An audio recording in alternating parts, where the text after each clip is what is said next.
Magandang araw mga kaibigan. Pag-usapan natin ang bagong pahayag ng Palace Press Officer, Yusek Claire Castro, tungkol sa bali-balita o idea na baka patungan ng buwis o madagdagan ng income tax ang mga earnings ng OFWs as enunciated by Secretary Juan Ponce Enrile. Ito, Manila Standard, 13 minutes ago na post.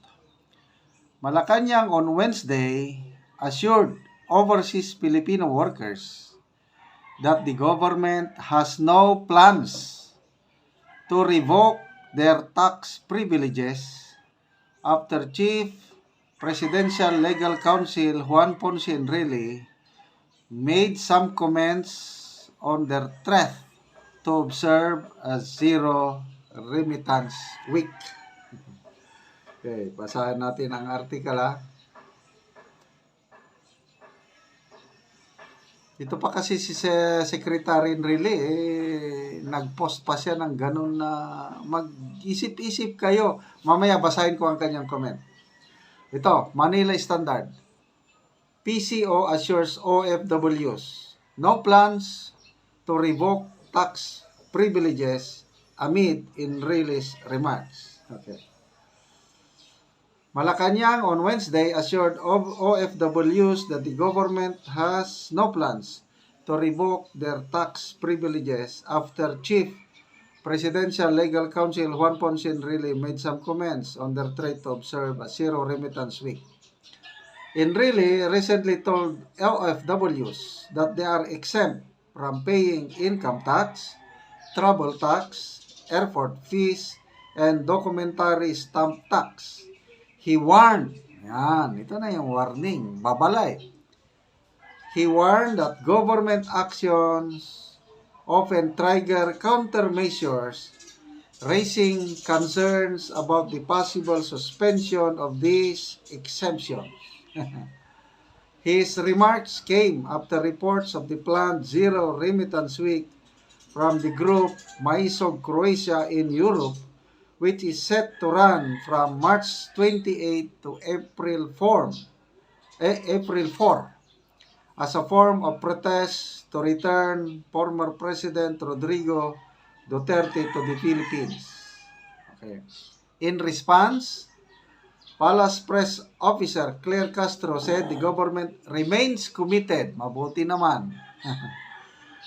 The government remains committed to supporting OFWs, not burdening them.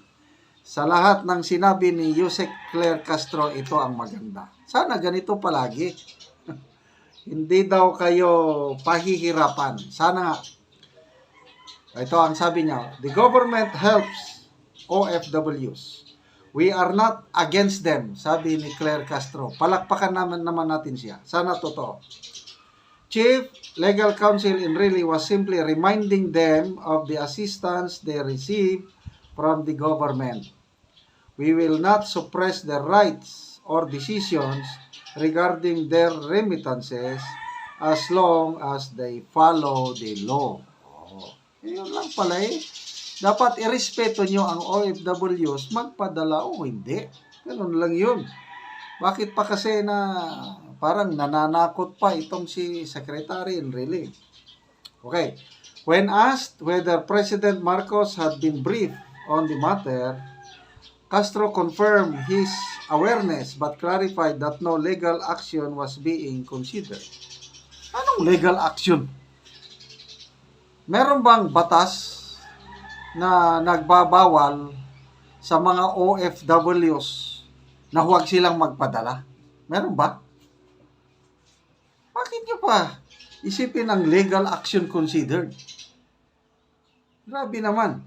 Okay, sabi niya, the President knows about this issue, especially after Chief Legal Counsel Enrile's remarks. However, there are no legal moves at the moment. Ibig sabihin, baka posible. Sa mga susunod na araw, baka pwedeng kasuhan. Ganun ba? However, there are no legal moves at the moment because we trust that OFWs will assess the situation on their own. Correct. OFWs contribute significantly to the Philippine economy through their remittances, which amounted to, ito, laki 38.34 billion in 2024 according to the Bangko Sentral ng Pilipinas. 38 billion, that is more than 2 trillion pesos. Their tax privileges are part of the government's long-standing support for overseas Filipino workers, recognizing their economic contributions. Okay, so I hope this settles the matter. Huwag po kayong mag-alala, mga kababayang OFWs, hindi kayo gagalawin ng gobyernong ito. Sa lahat ng sinabi ni Yusek Castro mula nung umupo siya as Palace Press Officer, ito na ang pinakamaganda at saluduhan natin si Yusek Claire Castro. Sana ganyan palagi. Okay. So, sana si Secretary Juan Ponce Enrile, magpahinga na lang po kayo, Sir Enrile. Ito yung post niya 19 hours ago. At ang daming, magbasa tayo sa comments sa kanyang post.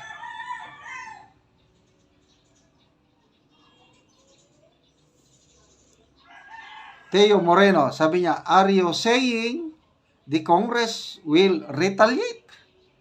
Isn't the job of the Congress to protect the welfare of the OFWs? Na iba na pala. Dapat pala re-respect ang Kongreso sa mga OFWs. Nelson Kawili, huwag nyo na siyang intindihin, meaning si Secretary Enrile. Ango-ango na siya. Turog mo na lang at trip mo lakay. Ed Alunan, there will be a counteraction to that rubbish reaction.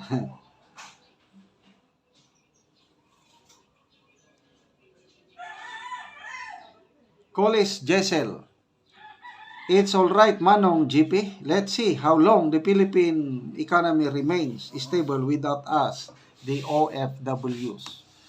Pag ituloy ito, lalo na kung sobra 1 week, nako, ang peso mag-depreciate, tataas ang inflation, economy natin maapektuhan. Maraming adverse effect ito. Kaya, I don't know kung anong mangyari. Karapatan yan ng mga OFW dahil pera nila yan, magpadala o hindi. Salamat mga kaibigan sa inyong pagsubaybay sa ating channel. Malaking tulong po ninyo sa ating tribong Talandig sa Bukidnon na tinutulungan natin. Nagbibigay tayo ngayon ng yero at pako sa tribo para ma-repair ang sira-sirang bahay ng Talandig na tribo. Panoorin nyo ang video na ito.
Karon Ate, kuya, unsang inyong maistorya nga karon bag-o na mog atop, oh? Salamat jud kayo sa naghatag o sin nga nailisan gyud ang among matok nga buslot o napasalamat pud mi sa nagtanaw ani nga video aron katunguban matagaan pod ang nanginahanglan. Daghan pa ang nanginahanglan nga sama ninyo. Ang nanginahanglan sa inyong tabang. Oo. Salamat jud kayo sa Ginoo nga na ilisan nga mga tok. Nabaguhan gyud. Oo, dili na mo matuluan. Dili na magtulo. Oo, so nawala na tong mga buslot nga inyong atop. Nawala na gyud. Oo, so maayo na karon ang inyong pagtulog bisag mag-ulan. Salamat kayo. Oo, sige, salamat.